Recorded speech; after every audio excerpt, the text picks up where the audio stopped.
Podcast do HF, episódio 1, celular, de vilão a mocinho.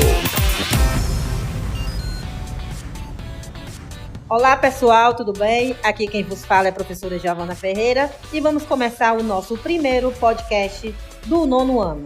O nosso primeiro tema é o celular, aquele que de vilão virou mocinho em tempos de pandemia. Primeiramente nós vamos conversar com a aluna Yasmin. Yasmin, gostaria de saber a sua opinião a respeito desse tema.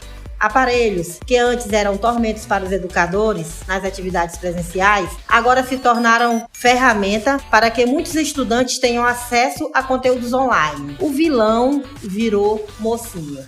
E agora? Bom dia. Ele já foi o vilão da sala de aula. Afinal, qualquer professor já terá perdido a conta das vezes em que precisou pedir para os alunos desligarem o celular. Mas, nos tempos de isolamento social, o smartphone virou estrela. Foi ele que garantiu o acesso de boa parte dos estudantes ao conteúdo das aulas não presenciais. Agora, o telefone que antes podia ser fonte de distração foi que garantiu que o adolescente entrasse em sala. Mesmo assim, a relação não é de toda pacífica, e se o problema se resolveu, outros surgiram. E o ensino remoto, Yasmin, foi uma das formas de fazer com que o aluno não perdesse o ano letivo? O ensino remoto foi uma forma de garantir que o aluno mantenha um vínculo com a escola, um jeito de não perder o ano. O material que os professores prepararam trouxe conteúdos e atividades que representaram a continuidade do ensino. Os programas foram enviados a alunos e professores. O movimento do regime especial veio, na verdade, colocar no cenário desigualdades que já existiam. Ele não veio trazendo a desigualdade, já estava posta, o que fez foi escancará-la. Podcast do HF, episódio 1. Bem, nós estamos também aqui com o nosso aluno Guilherme e eu queria muito a opinião dele. Guilherme, qual a maior dificuldade para os alunos sobre esse tema? As crianças menores têm mais dificuldade de concentrações em longos períodos. Quanto menores, mais inquietas e distraídas. Outra questão é não saber operar as ferramentas. Às vezes, elas ficam com os microfones abertos, ligam ou desligam a câmera. Não fazem alguma atividade de interação. Desconcentram-se muito fácil aos danos potenciais para a saúde, pelo fato da criança ficar exposta há muito tempo à tela. E para os adolescentes, Guilherme?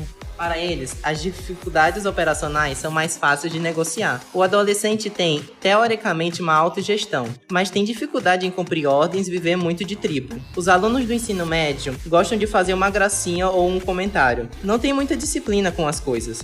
Às vezes, assistem a aula deitados, e por ser adolescentes, a família não dá tanto apoio a esse estudante. Ter disciplina, foco, rotina, autogestão se caracterizam como dificuldades. Às vezes, o aprendizado fica comprometido por causa dessa dispersão. Professora, eu tenho uma pergunta para a senhora.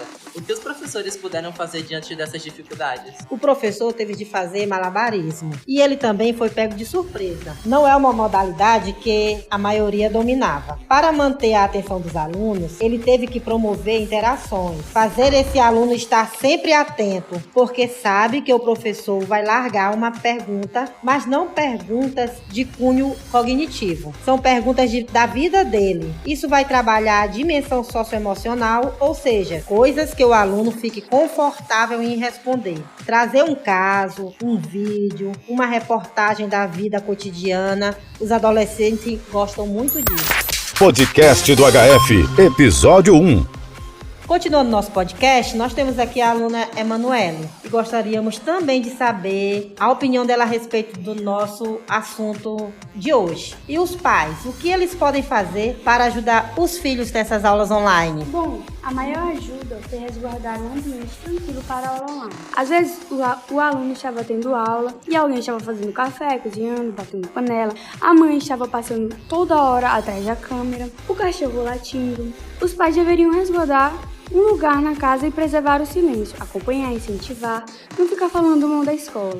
O pai é quem vai dar o tom, a visão da escola para o aluno. Além de apoiador e incentivador, deve ter otimismo. É preciso incentivar o aluno para ter entusiasmo com o momento da aula remota. E como ter disciplina para estudar online? É preciso ter um planejamento tangível, escrito e físico. Organizar os horários da sua aula, fazer uma tabela com aquilo que os professores mandaram, poder organizar partes virtuais por matéria.